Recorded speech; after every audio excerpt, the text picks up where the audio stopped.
Por trás dos objetos comuns que nos cercam em nossa vida diária, existe algo extraordinário.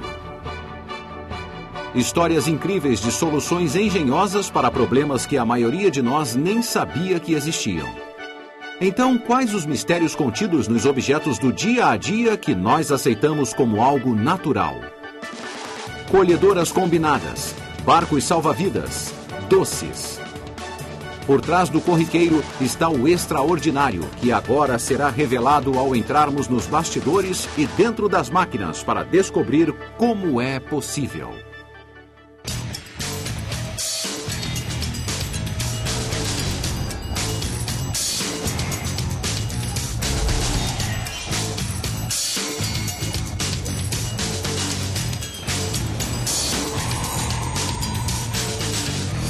Como é possível? Sul da Austrália. Este é um grande território com grandes fazendas. A época da colheita aqui envolve muitas pessoas, homens, mulheres e crianças, trabalhando todo dia, do nascer ao pôr do sol para colher a safra. Ou pelo menos era assim. Agora só é preciso um homem e uma máquina muito especial, a colhedora combinada. Essa é uma máquina perigosa. Se não for tratada com todo respeito, pode matar alguém, sem piedade. Há mais seres humanos que nunca no planeta, e mesmo assim o mundo nunca foi melhor alimentado. Isso graças a uma revolução nas técnicas de agricultura que permitiram às fazendas modernas produzir mais comida mais eficientemente do que nunca. No cerne dessa revolução está uma máquina extraordinária. Ela se chama colhedora combinada, porque esse monstro realiza 6 grandes operações ao mesmo tempo. É um veículo cross-country, é uma foice mecânica, é uma debulhadora, ela limpa os grãos, fertiliza a terra e, no final, também entrega os grãos. É como se o inspetor bugiganga se mudasse para o interior e virasse fazendeiro. Então, como é possível? Nossa jornada nos leva a Randers, na Dinamarca, bem longe das planícies vastas e férteis do sul da Austrália. Aqui, a fábrica da AGCO fabrica colhedoras combinadas desde 1894.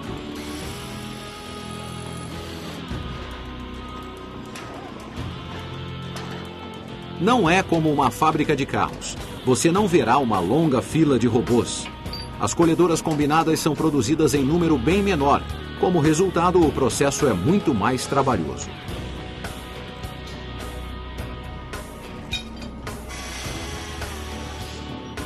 Cada um desses gigantes de 16 toneladas é feito de 3.265 peças. Quase todas são montadas à mão.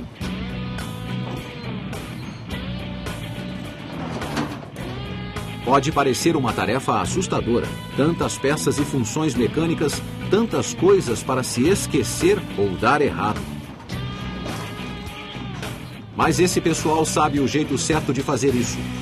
Eles tratam isso como outro produto dinamarquês de sucesso, o Lego. Antes de começar a construir uma parte da colhedora, você põe todas as peças que precisa para uma certa parte da colhedora sobre uma malha. E depois que monta a coisa toda, tudo deve ter sido usado. Se sobrar uma peça, você vai ter um fazendeiro nervoso ou um grande problema. Então garanta que tudo seja usado.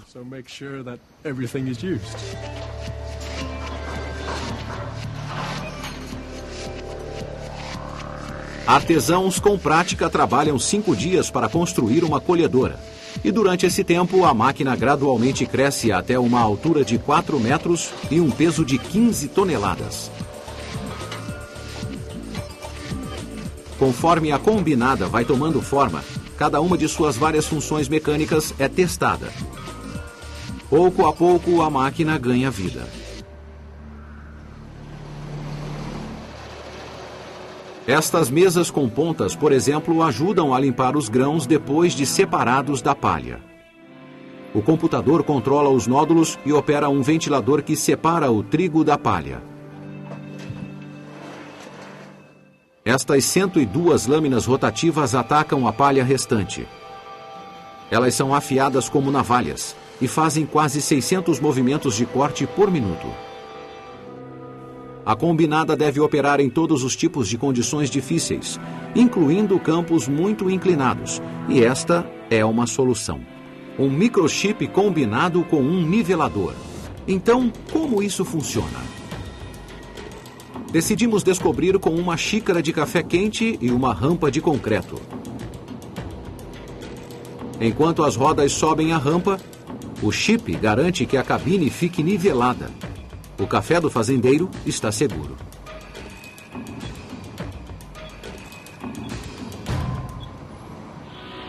Enquanto isso, em seu habitat natural, esta colhedora combinada está pronta para ser posta à prova. A finalidade das lâminas rotatórias na frente, é claro, é cortar os talos de trigo. Mas depois ela precisa colher o trigo. Por trás das lâminas ficam duas esteiras que alimentam o trigo cortado na boca da máquina. Conforme o trigo é engolido, ele é mastigado por uma moedora em espiral, ou verruma. Uma vez no estômago da colhedora, as cabeças de trigo são separadas da palha.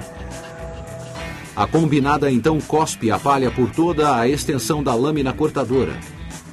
Quando a palha apodrece, ela irá devolver nutrientes para o solo do campo.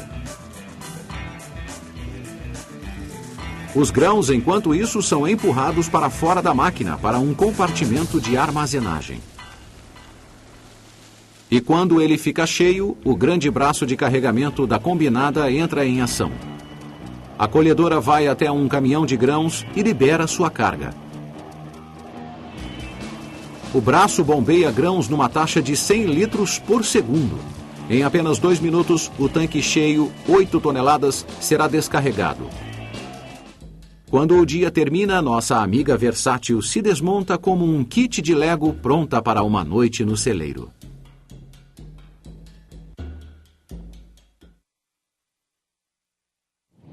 Um furacão está soprando no mar e a tripulação desesperada de um barco levado pela tempestade enviou um pedido de socorro. Quem eles esperam que arrisque a vida para salvá-los? Salva-vidas voluntários são os heróis do dia. Eles se aventuram no mar quando todos estão tentando voltar à terra firme. Então, qual é a peça do equipamento que a tripulação do resgate valoriza mais? O cálice sagrado dos barcos salva-vidas, aquele que nunca, jamais afundará. Os engenheiros do Titanic tentaram e falharam. Depois de anos de desenvolvimento, este barco salva-vidas irá enfrentar o teste final para provar que não afundará. Os engenheiros navais finalmente descobriram o segredo? Se tiverem descoberto, haverá muitos salva-vidas voluntários agradecidos. Costa Atlântica da Grã-Bretanha. Suas águas podem ser traiçoeiras. Quando uma tempestade se forma, ondas enormes podem se erguer facilmente sobre um barco em questão de segundos.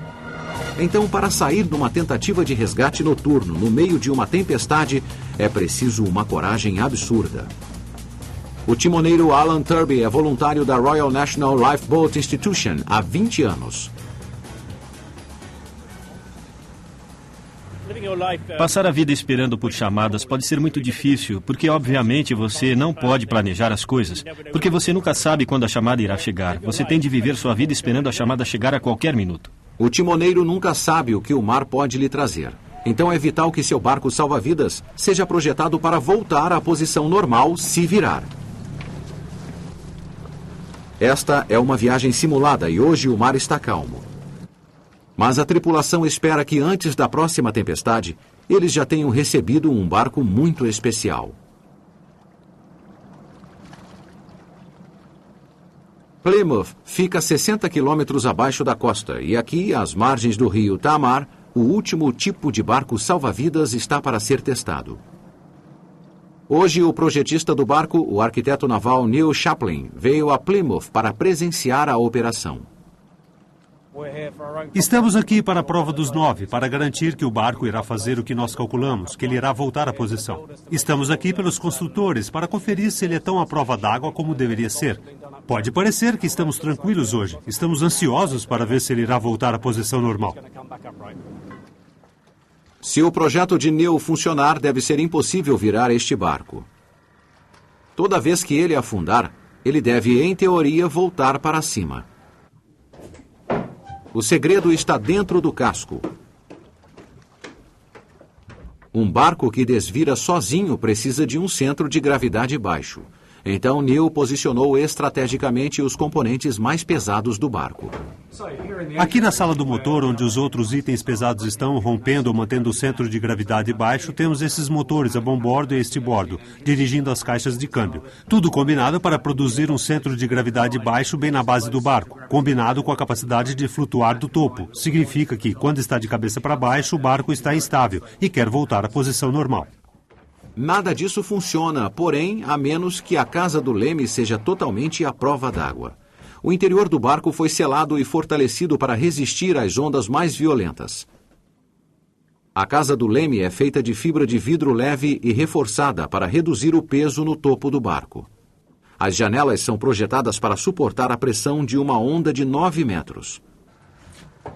Mas o que acontece aos tripulantes se o barco ficar girando? Neil usa sacos de areia no lugar deles. Ele precisa saber que eles ficarão seguros e presos aos cintos durante um capotamento. É hora do show. Sob os olhares do porto de Plymouth, Neil está para descobrir se seus cálculos estão corretos.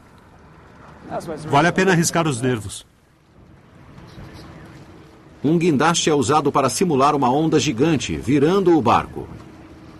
Espera-se que o guindaste não seja necessário depois para resgatar o barco de Neil do fundo do porto.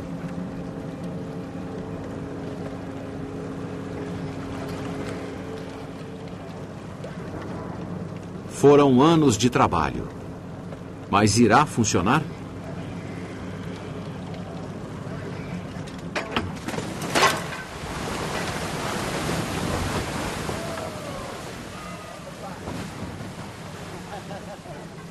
Muito obrigado, Neil. É para meu barco. Um sorriso modesto de satisfação de Neil Chaplin. Em apenas alguns segundos, a teoria se tornou prática. Um barco salva-vidas que não afundará. Este barco em particular logo irá para a Escócia e a tripulação veio aqui para inspecioná-lo. Mesmo tendo visto muitos barcos na vida, nunca vi nenhum como este. Não são barcos de uma marca feita em série, são os melhores. E para Neil, é hora de olhar mais de perto. Entrou um pouco de água pelo parafuso de uma escotilha, mas será consertado. Mas fora isso, foi um bom teste. Muito bom. É um grande dia em Plymouth. Muito em breve, esse barco salva-vidas classe Tamar poderá ser a diferença entre a vida e a morte nos altos mares.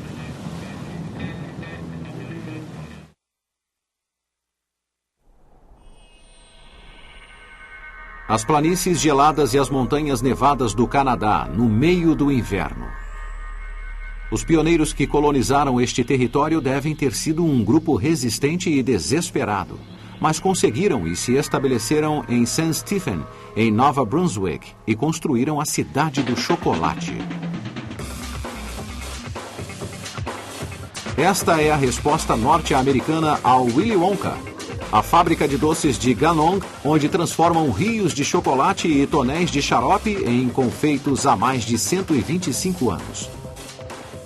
Essa enorme fábrica produz 3 milhões de toneladas de chocolate, mais de 1 bilhão de balas de goma e mais de 7 milhões destes, os chamados Chicken Bones, todos os anos. Então, quantos lumpa-lumpas são necessários para se fazer um Chicken Bone? E como é possível? A especialidade da Ganong é mesmo o Chicken Bone. Este petisco de cor chamativa faz sucesso há mais de 120 anos, mas ninguém se lembra de como ele recebeu esse nome. É um grande mistério, eu acho. É sim, sabe? Eles sempre se chamaram Chicken Bones. Eu não sei se é porque se parecem um pouco com um osso de galinha com chocolate meio amargo no centro, mas sabe, ele é mesmo único, com certeza. Eles não se parecem muito com ossos de galinha para nós. E dificilmente poderíamos dizer que uma galinha foi ferida para se fazer esses doces. Em vez disso, você começa com xarope de glicose.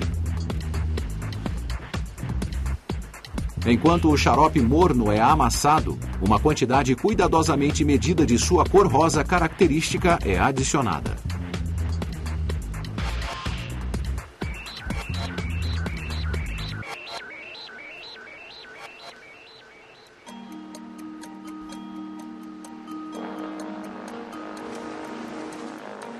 Depois a mistura é levada para o puxador. Esses braços gigantescos cobertos de aromatizante de canela deixam entrar ar na mistura, deixando-a mais clara.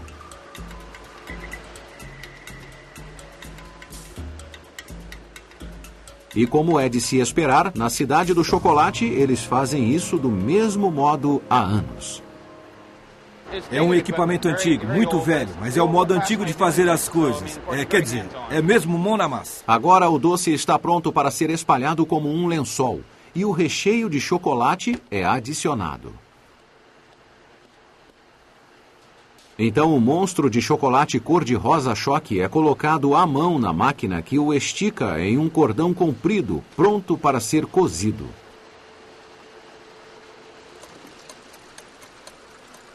O doce é posto numa máquina que cortará o cordão em pedaços de tamanho uniforme, como uma fileira de mini salsichas.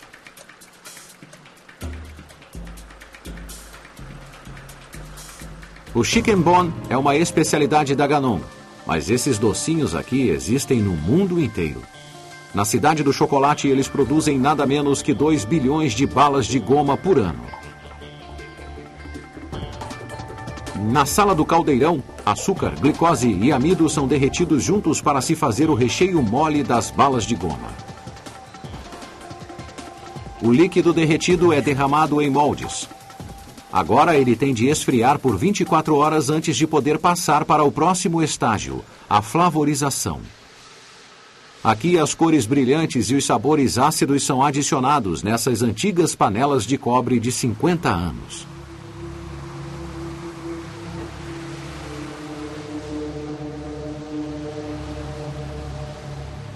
Mas essas balas de goma ainda não estão prontas para comer. O problema é que a superfície é muito áspera, então antes de cada bala de goma sair da fábrica, ela deve ser polida como um diamante.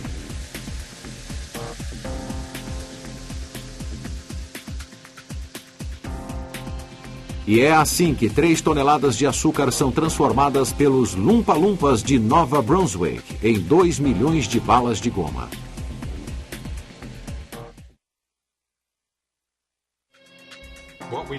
O que fazemos aqui é testar a goma e as balas para ver o cozimento e também o prazo de validade. Sob o microscópio, eles podem ver o quanto a goma está cozida.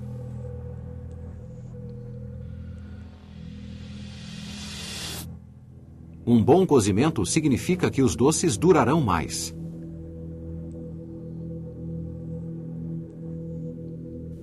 Enquanto isso, em outra parte da fábrica, uma linha experimental de chocolates está sendo examinada por uma equipe de críticos especialistas. O futuro da Cidade do Chocolate está por um fio.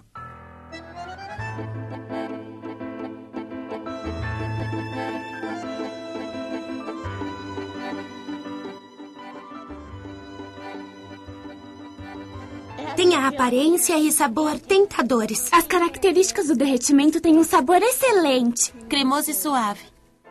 Ufa! Os caras lá embaixo recebem o sinal verde e nasce um novo sabor. O creme de bordo e pecan. Agora podemos revelar que tipo de máquina é usada para se fazer chocolate numa verdadeira fábrica de Willy Wonka. Primeiro, o recheio revolucionário de caramelo de bordo e pecan tem de ser esguichado por uma mangueira gigante chamada de extrusor. Ele é liberado em pequenos pedaços.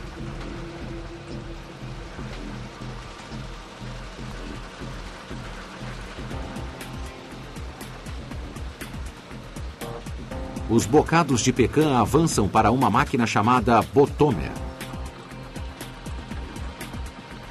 Aqui o recheio de caramelo tem sua base besuntada de chocolate, e assim que ele se recupera do choque, uma cortina de chocolate derretido goteja sobre tudo, numa máquina chamada enrober.